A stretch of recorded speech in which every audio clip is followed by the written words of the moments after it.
Your manager just dropped by your desk with one of those requests. I need you to figure out how we can use AI to improve our operations. No requirements, no success criteria, no budget. No answers to your follow-up questions. Just figure it out. Or maybe it's, we need to modernize. What does that even mean? Do we need to take a different approach? Are we doing complete overhaul? Who decides when it's modern enough? Sound familiar? These vague requests are completely ambiguous.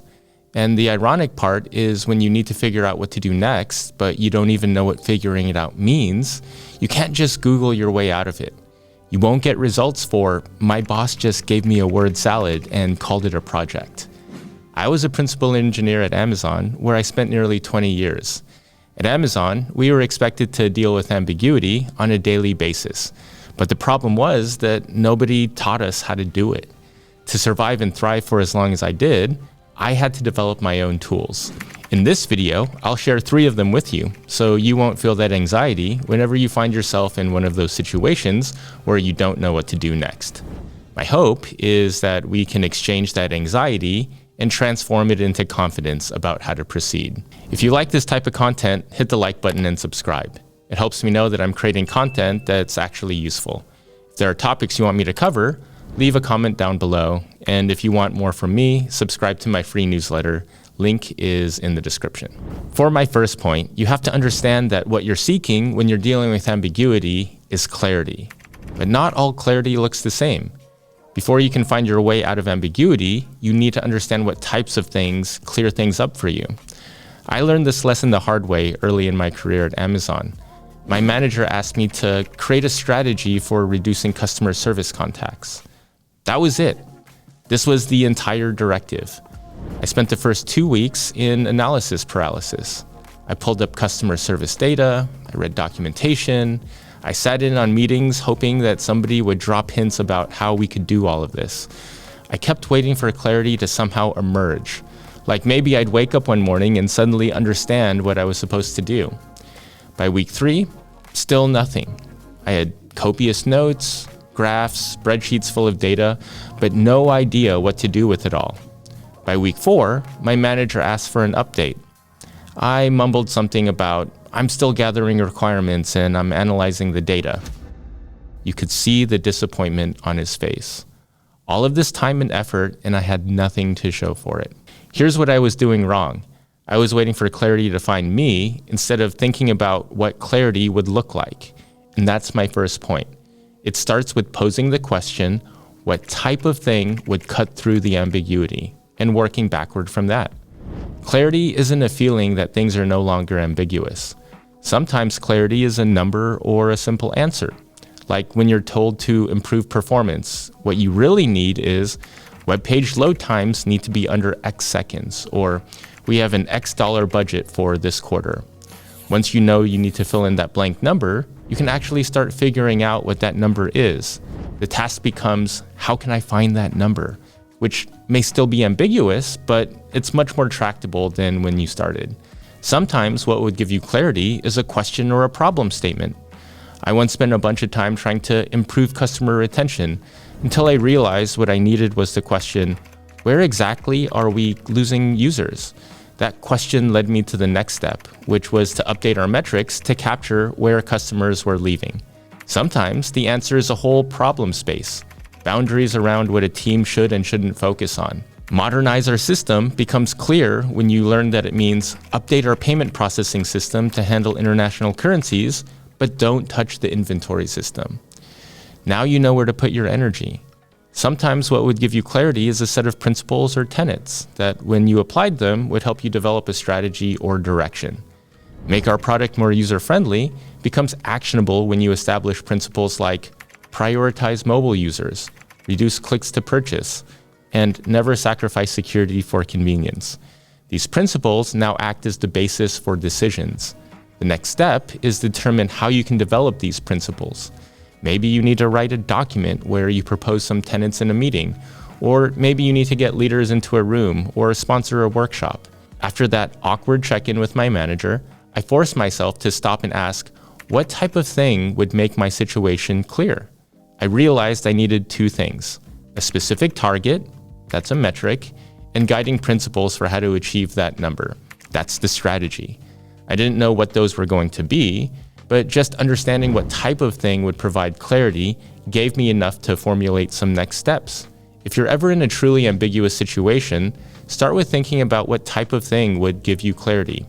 Here's a list of things that it could be: a specific target or metric, a question that frames the real problem, boundaries that define a problem space, principles or philosophy to guide a decision, success criteria or the definition of done, constraints that limit your options, examples or reference points, clarity on stakeholders and who has the right to make decisions, or priorities and trade-offs.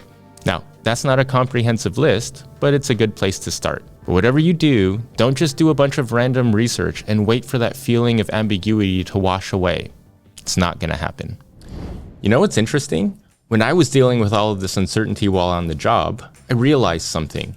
The fastest way to clarity would be getting guidance from somebody who's been there. That's exactly why I've partnered with today's video sponsor, Strawberry.me. Because here's the truth. Those vague requests from your boss, the uncertainty about what to do next, they can be opportunities to get noticed, but only if you handle them right. Strawberry connects you with professional career coaches who help you navigate exactly these situations. They work with you to develop strategies for turning confusion into career wins. Whether you're stuck with ambiguous projects, overlooked for promotions, or trying to figure out what your next move will be, they help you create a clear action plan. And, unlike waiting for clarity to magically appear, which, as we've established, doesn't just happen on its own, career coaching gives you the tools to take control immediately. Visit strawberry.me/lifeengineer to claim your $50 credit and get matched with a coach who understands where you are and what you're going through. That's strawberry.me/lifeengineered. Thanks again to Strawberry for sponsoring today's video. My second tool is perfect for when you're so lost, you don't even know where to start. I knew that I needed a target metric that would lead to fewer customer service contacts, but I didn't know where to begin. There were so many things that we could choose. Average handle time, first contact resolution rate, contact deflection rate, self-service adoption, FAQ page views, help content quality scores, agent productivity, customer satisfaction scores after contact. I didn't know where to begin. That's when I did a simple thing. I started to think about what metrics would not lead to fewer customer contacts. So I made a different list. Reducing average handle time wouldn't help because customers would still contact us, just for shorter periods. Increasing agent productivity wouldn't help because we'd handle contacts faster, not prevent them. Improving customer satisfaction after contact wouldn't help because they're still contacting us. Any efficiency metric wouldn't help because that was all about handling contacts better, not having fewer of them. This inversion led me to the critical part. I'd been looking for metrics that assumed contacts already happened, but our goal was to prevent contacts entirely. So I flipped my thinking. What metrics would imply customer service contacts were being prevented? Contact rate per order, percentage of customers who never contacted us, time between purchase and first contact, self-service completion rate, and our root cause elimination rate. Now I was finally getting somewhere, and it started by thinking about what would lead to the opposite of success. Then do the opposite of that list. The mathematician Carl Jacobi said, invert, always invert.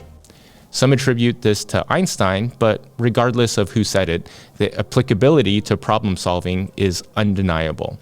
And that's my second point. When you're stuck in ambiguity, invert the problem. We usually have no issues figuring out what won't work. Instead of asking, what would lead to success? Ask, what would guarantee failure? Then, do the opposite of that. My spin on this technique is called recursive inversion. You simply apply inversion on subproblems until all that you're left with are items that you know how to do, which is the base case. Once I identified that contact rates per order was my North Star metric, I still faced ambiguity. How exactly were we supposed to reduce contact rates per order? So I recursed and inverted again. How would I definitely fail at reducing contact rates per order? Simple. We would never analyze why customer contacted us, make changes based solely on assumptions, focus on small edge cases instead of common issues, completely ignore the customer journey, We would fix symptoms instead of root causes, and we would skip measuring the impact of our changes. Inverting these gave me a clear approach.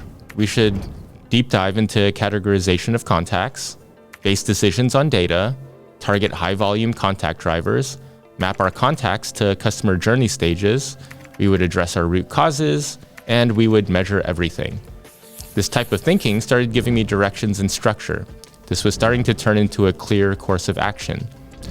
Of course, dive deep into customer categorization was still ambiguous, but all I had to do was recurse again and invert. That's the magic of recursive inversion. You keep inverting until ambiguity transforms into a concrete to-do list that you know how to do. My third tool is inspired by the children's game 20 Questions. If you've never played it, here's how it works.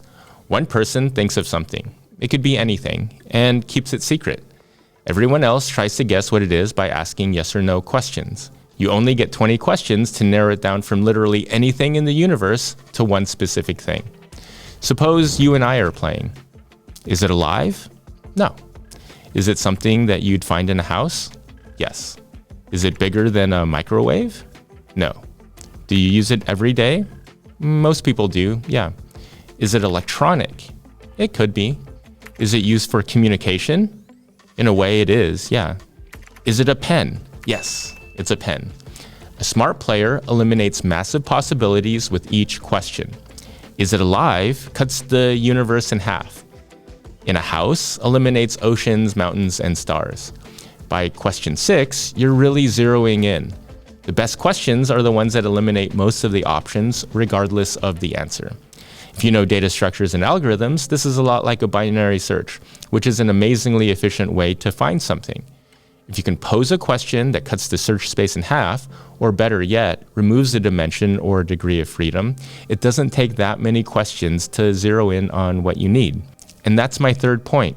When you're stuck dealing with ambiguity, pose as many questions as you can, and then go find the answers to those questions. The questions you can't find answers to frame your boundary of knowledge and help you understand the problem space. The questions you can find answers to help you make progress. In either case, it will lead to more and more refined questions. These questions represent a chain of thought. So, I need both a metric and guiding principles for my work with reducing customer service contacts. I had my metrics from recursive inversion, contact rates per order, but I still needed those principles to shape the broader strategy. So I created a question spreadsheet and started filling it in with every question that popped into my head. What percentage of customers who contacted us once contacted us again? Answer: 65% never contacted us again after the first resolution. What was the contact rate for our competitors? Competitors didn't share those numbers. This defined a boundary. We'd have to set up our own benchmarks. What's the correlation between product price and contact rate? It took me a while to dig up the answer, but it turned out that higher price items had 3 times the contact rate. Do we want to eliminate all contacts or just the unnecessary contacts? This question sparked a debate. Some customer service contacts actually increase customer lifetime value. I put this in the lively team discussion and debate category. What happens to our customer satisfaction when we prevent contacts versus resolve them quickly? Answer: prevented contacts led to 20% higher satisfaction scores. After about 20 questions and their answers or non-answers, patterns emerged that shaped the strategy. After presenting my questions and answers in a meeting, we landed on 4 tenets: prevention over speed, self-service for simple, human touch for complex, proactive over reactive, and fix the root cause once. The reasons questions are so powerful is because they have built-in assumptions. When you pose a question, you're also bringing with it a context. If you're able to answer a question, not only are you honing in on what you need, but you're also really exploring a space, since the context further develops. This allows you to ask better and more refined questions. A series of questions is also really effective in documenting your chain of thought. This is super useful when you need to do a write-up on your work or develop a presentation. You can use the Socratic method to bring other people with you and fast-forward them on what you've discovered. I developed a comprehensive strategy by using all 3 of the tools in this video. All of this was guided by thinking about what type of things would provide clarity, recursive inversion, and by using questions to explore a space, find answers, and asking more refined questions. If you found this video useful, none of it really matters unless you're seen as a high performer and high potential at work. Check out my video on the subject, where I go into detail about how you can do just that without really doing more work than you already do.